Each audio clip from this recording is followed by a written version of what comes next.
In this video, I'm going to show you kind of the last of the seeds that I'll be doing this side of Christmas, although I will be saving the sweet peas for a video of their own.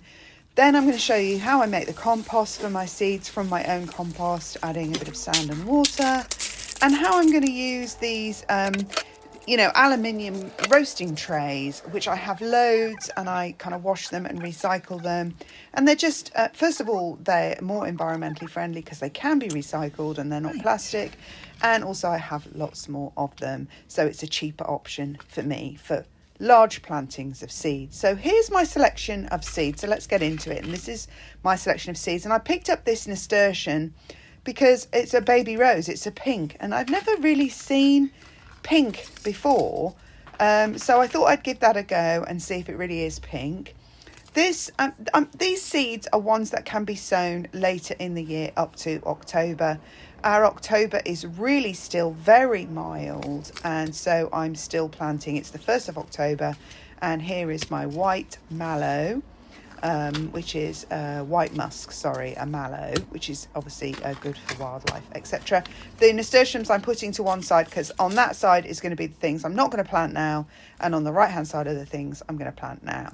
Now, in the end, I didn't plant this light rose corn cockle because it's poisonous. It's a great British wildflower, but I decided for now the entire plant, the seed, everything is poisonous, so I don't really want it around my animals. So I am going to think of what to do with that, because I do want the beneficial properties, but I don't necessarily want the toxicity. So I'm going to have to have a think about that. That one I just put down is, I'll just bring that back again. That's Verbascum Southern Charm. So you know I love my Verbascums, and this one, Southern Charm, is just such a beautiful sort of colour that I decided to buy it. It had so few seeds. Some of these have such few seeds in them. The next one I'm going to do is Antirrhinum Costa Apricot. As I've said before, the Costa series in particular of snapdragons do well overwintering in my new polytunnel, a polytunnel. So the next one I have I bought some more Cerinthe. I just actually got this packet from Amazon, Premier Seeds. If you're in the UK, I really recommend them because they're definitely more generous with their quantity of seeds per packet. And, you know, I have good results. This is another packet from another brand that I bought, so I'm already ahead with the Cerinthe. But I did wonder, since it's so mild still, and now that I have the polytunnel, should I do some more? Gypsophilia Covent Garden, again, another one I've had no luck with. So I'm going to try sowing it as a hardy annual and overwintering it here. And then because I love my Phlox Creme Brulee, I decided to get this Phlox Blushing Bride, which I also thought would look nice with the Gypsophilia. I'm not going to do my Orlea actually until the spring, I decided, because I have enough, and I'm, even in my polytunnel, I'm running out of space. Sweet peas, I bought this new variety, which I thought looked lovely with this Phlox, but I am going to do a separate video on my sweet peas, planting them up this year. Another antirrhinum for the polytunnel for overwintering is this apple blossom, which again I'm thinking about cut flowers, and I'm thinking these look as though they could go good together, but of course they may not flower at the same time. So we'll see how it goes, but I did like that colour scheme. I had these trailing perennial cornflowers in my garden in Brighton, and I loved them. They just filled up spaces so easily that I'm definitely going to grow some in this garden. The marigolds, absolutely love, but I'm going to leave those until the other side of Christmas, when I'll start an early sow in the greenhouse here. I can't see what these are. What are these ones? Oh yeah, these are my vanilla ice sunflowers. I'm not starting any sunflowers, except my perennial sunflowers, which I don't think have germinated. I'm not sure yet, but I'm not starting any sunflowers. I mean, they say hardy annual, but I just can't see them surviving. So I'm going to leave those. I'm going to do some bells of Ireland, not a lot, and see how they overwinter in the greenhouse, in my new greenhouse. So again, another sunflower I won't be doing. Not had any luck with Gomphrena, so I'm going to try those again. But again, the other side of Christmas, and the same with my asters. I really like the Gomphrena because I like that you can dry them, and I really want to do more dried arrangements, especially with my wreaths, because my grapevine makes brilliant wreaths. So I want to try drying more flowers to put on those wreaths. Asters, again, I'm going to leave till the other side of Christmas. And then the last ones are these dark orange Pontamac snapdragons. I would say, I always add an N. It doesn't actually have an N in it. Potomac. Anyway, I don't know how you say them. But anyway, there you are. They're the ones I'm going to be sowing. And I'm now going to show you how I do my soil. And then I'll do a couple of demonstrations of how I'm going to sow some of these different varieties in those foil trays that I showed you in the intro. Except for the sweet peas, which I'm going to sow separately this week. And I'll show you how I do that in a separate video. So subscribe and click the notification bell if you don't want to miss my sweet peas. I had great success with this planting method for my sweet peas last year. So I am definitely going to do a separate video showing you in depth how I do those. Anyway, so keep watching so that you can see how I do my compost. So this is the compost from my own compost heap. And I've broken it down, gone through it dry. I actually prefer to go through it dry. It's much easier to break up the lumps when it's all dry. And then I bought this builder's sand just from a local DIY store. I actually bought this cheaper. I mean, it's cheap anyway, builder's sand. But I bought this one cheaper because the bag was broken. So they put them in another bag with a zip tie. And they were just charging literally 50p for this huge bag.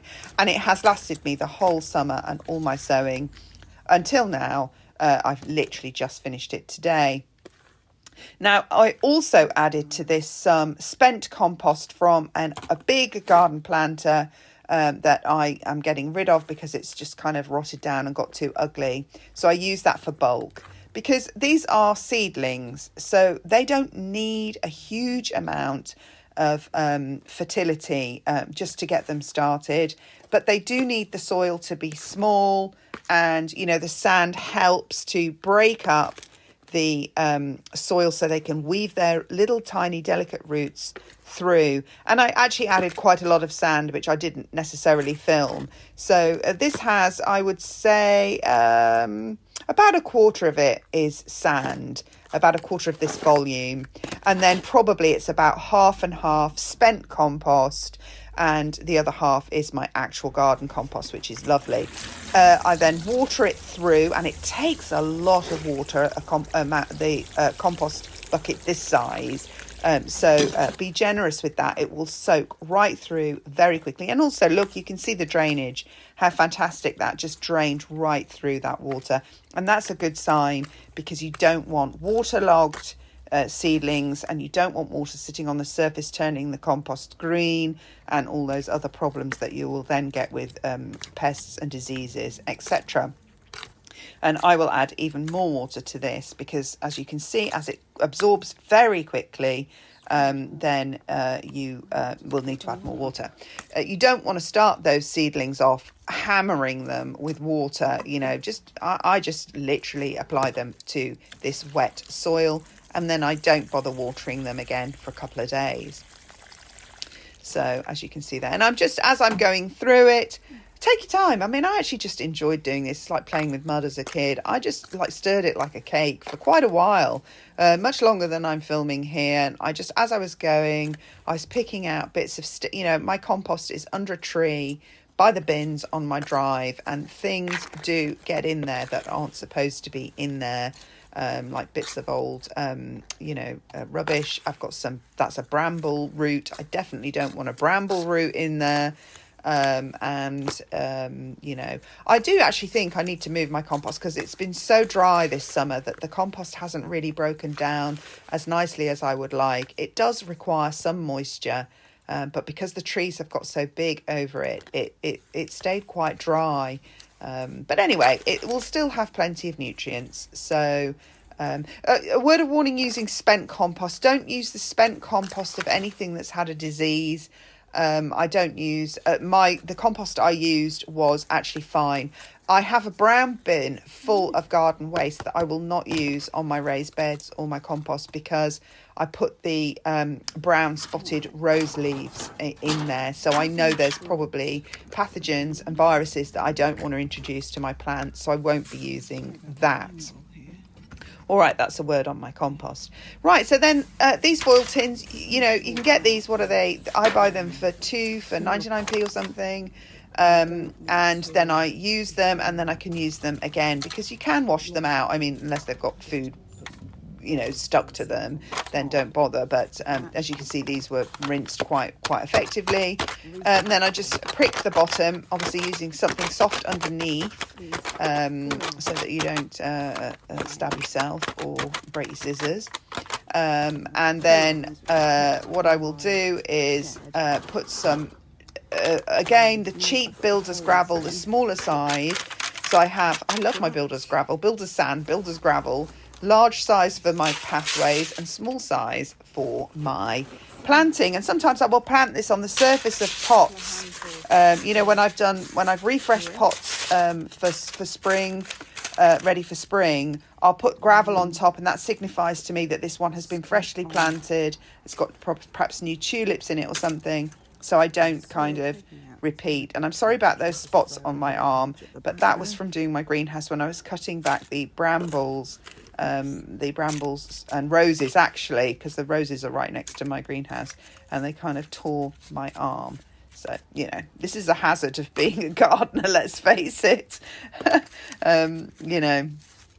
Anyway, good job. I'm not that into beauty. In fact, I'm not into beauty at all. So there we go. There. I fill it up, and you don't want to impact it really hard.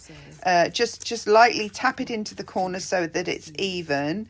I didn't want sort of these tiny delicate seeds falling down to the bottom of the foil tray. I want them to be on soil. So I made sure right up to the edges and the corners that there was enough soil for a seed to get started happily in there. And I don't want, as I say, any air. I don't mind air pockets. I like crumbly soil, but I don't want the seeds falling down to the bottom, as I said. So then I just slightly tapped it with the bottom of another tray. And then I was selecting my seeds to go first. Again, if you've only got 20 seeds, you don't want to use a whole tray like this. And I made that mistake, not realising that some of these seed packets were so stingy inside that, I couldn't fill a whole tray. So I'm just checking here what needs to go inside the greenhouse. Some of these can overwinter outside, some of them inside. I am really at the end of the season, so anything that I think is on the cusp of whether it should be in or outside, I'm going to keep inside, because then it will make it seem like earlier in September rather than October, because we've had such good weather. I can pretend the season is earlier on than it is. I can trick the seeds into thinking that. So I think I've got enough time to do that. Does that make sense? So it's October, but because it's inside the greenhouse, I can pretend the seeds will think it's kind of earlier in September because it's so warm there, if that makes sense. All right, so then most of these seeds require just a tiny layer of soil over the top. So you just sprinkle them on, make sure they have contact with the damp soil. And then you will need to cover. My biggest failing when doing seeds is doing too many. I should have left it there. But look, I just can't. Look, I can't resist. Nope, there I go. Wasting seeds. I literally have no space to plant all these seeds if they germinate. But anyhow, I can't resist. So there we go. I mean, that's a fault of mine, really. To be able to manage them realistically, you should do less. But I'm going to see how many I can get out. I want to do loads of paintings, loads of photography for my website. I've got my new website. So I may sell locally any plants that I just feel that I have. If I have too many for the garden, I'll maybe do a farmer's market or something, and some cut flowers maybe for sale. I don't know. But I'm not too worried about overdoing it because I know ultimately I think I can use them. So as you can see, just to finally break up the soil and anchor those seeds to the tray, I just rub the soil between my hands to make sure that I'm not plonking great big lumps on top of these delicate seeds. And people go to super lengths to be gentle and precise and all the rest of it. But I figure, look, a lot of these seeds, they just grow in your garden. They blow off the plant, the mother plant, and they just grow in the garden. If they were that vulnerable, they wouldn't exist. I mean, they would just be so pathetic, they would die out. So seeds, like babies, you know, when you get a baby, you think, oh, I used to think my first daughter was going to melt in the sun. She was born in July. We had a heat wave. I was terrified of taking her out, that neurotic first mother. I thought her skin was so delicate, it would literally melt off. I had no idea actually how robust, you know, within reason. I mean, don't be throwing babies about or anything, but you know, I could not believe. And as I had more babies, they kind of just had to get on with it. So, but seeds, the same, you know, you can be neurotic about them. Don't bother. You know, for me, if I have to be super neurotic about a seed or a plant, I'm not growing it. It's a waste of my life and my time. It's not worth it. So I really love these two, this Phlox Blushing Bride and these Apple Blossom. I mean, to me, these are like bridal flowers. And I don't know why. I have nobody in my family getting married or anything like that. But I am drawn to those lovely, romantic, blossomy sort of flowers. So, you know, I can't help. When I see them, I have to buy them. It's ridiculous, but that's me. So here I am, just repeating the whole process again. Pricking the bottom of the tray, putting in the gravel so that the holes aren't blocked and that the water can drain away very nicely.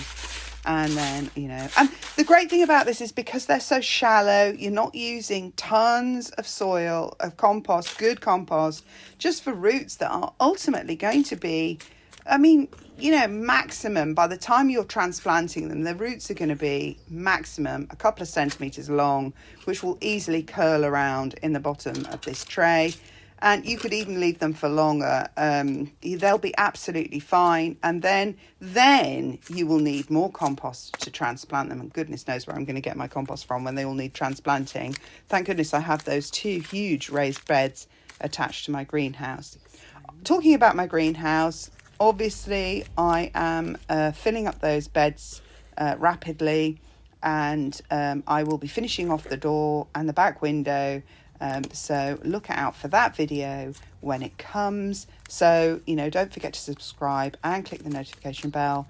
I'm really happy with that budget greenhouse. It has transformed my sort of love of gardening, because before I was thinking, where am I going to put all this stuff? What am I going to do with it? I had it all in my garage, in my house, on window ledges. The window ledges looked a mess. And people came round, I'd have all these sort of packets of mud everywhere. You know, I love it, but other people, my kids don't love it. You know, they kind of get embarrassed by it as well. So it's absolutely just fantastic to have the greenhouse. Now, some really organised people obviously wash their hands and do all their labels in advance before their hands get dirty. I don't do that. I just wash my hands in between. So this was one of the packets where there were only 20 seeds here. So it was a bit stingy. So I decided that I would split this tray into 2. So 20 snapdragon seeds. Honestly, I was absolutely terrified I was going to lose these. They're so teeny tiny. It's just, you know, this is also why I grow and let them go to seed, because next year then, that's why I had so many of the Costa Pinks and the Magenta Snapdragons in my previous video where I was sowing in September, because obviously I'd collected those seeds myself. As you can see here, this is Sutton's seed, I think. Sutton's, yeah. I mean, 20. Honestly, I don't know how they must have machines, I'm guessing, because to actually sit there and pick out 20 Snapdragon seeds, look at that, it wasn't even in a separate packet. I don't even know if all of them made it into the soil. They were so impossible to see and manage. And I was just thinking, like, the effort to put 20 seeds into this packet surely far outweighs the return, you know, on the whatever you sell it for. Because that is a lot, you know, when you think about one pod on a snapdragon, and a snapdragon flower may have 20 pods or whatever, one pod will have thousands of seeds in it. So I think that puts into perspective quite how stingy 20 seeds is. So there you go. Anyhow, I'll try and bring these to blossom, and then I will just have my own seeds for use in the future. And then, yeah, just cover these quickly while I remember before they blow away. I mean, we'll soon know, won't we, if nothing comes up, because I know I can grow snapdragons. So we'll soon see if they don't come up, whether they even made it into the tray. So, and this makes me think again, I'm going to start selling seeds. I'll have to check licensing and stuff. I don't know if I'd be allowed to sell costas and things. I'll have to look. If anybody knows, please let me know in the comments. Otherwise, I might just develop my own varieties even, which is fun. I'm actually really looking forward to taking my gardening to the next level. I really do want to grow veg, but don't have the space yet. I'm still adapting my space. But I would like to take my gardening to the next level and look at, you know, developing my own varieties of plants, which of course is a long term, just a, you know, creative, self-indulgent pursuit, I suppose. So we'll see how that goes. But first I've got to nail sort of, you know, the reason I grow so many different things is just trying to understand seeds, which definitely helps. Working out how they grow in the wild really helps with understanding how cultivated seeds are going to grow. And, you know, just understanding gardening in more depth generally, compost, blah, blah, blah, the greenhouse. And, you know, from everything will sort of just build from there as I go forward. So I've been sort of doing intensively. I mean, I've been raising my kids on my own for a long time, so I haven't had time to really do much. But now they don't talk to me because they're teenagers. So I suddenly have loads of time. And here I am intensively sowing seeds and what have you, with a view to turning my cottage garden into a traditional English cottage garden to rival the ones you pay good money to go and see. But of course, this is going to be my own private garden and a lot smaller. Anyhow, I think I've shown you enough there. I'm going to write these labels and then fast forward through my other seed trays. So I guess if I was just going to summarise, I would say if you're looking in the UK, we call them hardy annuals or hardy perennials. I think in the US you call them cool flowers. These are the flowers that are most likely to do well sown in the summer or late autumn. And you must look at that as well, because some like a hot germination period, others like the snapdragons prefer it cooler. In fact, snapdragons are even more complicated than that, because some like it hot, some like it cool. So I will do a video on the differences in snapdragons. But the Costa ones, the ones that I've planted, sown this September, October, have preferred the cooler weather. And because we had a heat wave in September, the snapdragons were in fact the last of all the seeds I sowed in September. They were the last to germinate. They had to wait until that little heat wave was over. Now they're doing great. All right, don't forget to watch out for my sweet pea video coming soon, and I will do a snapdragon and my full greenhouse tour, of course. So if you don't want to miss those, don't forget to click the notification bell and subscribe. Thanks for watching. See you again soon.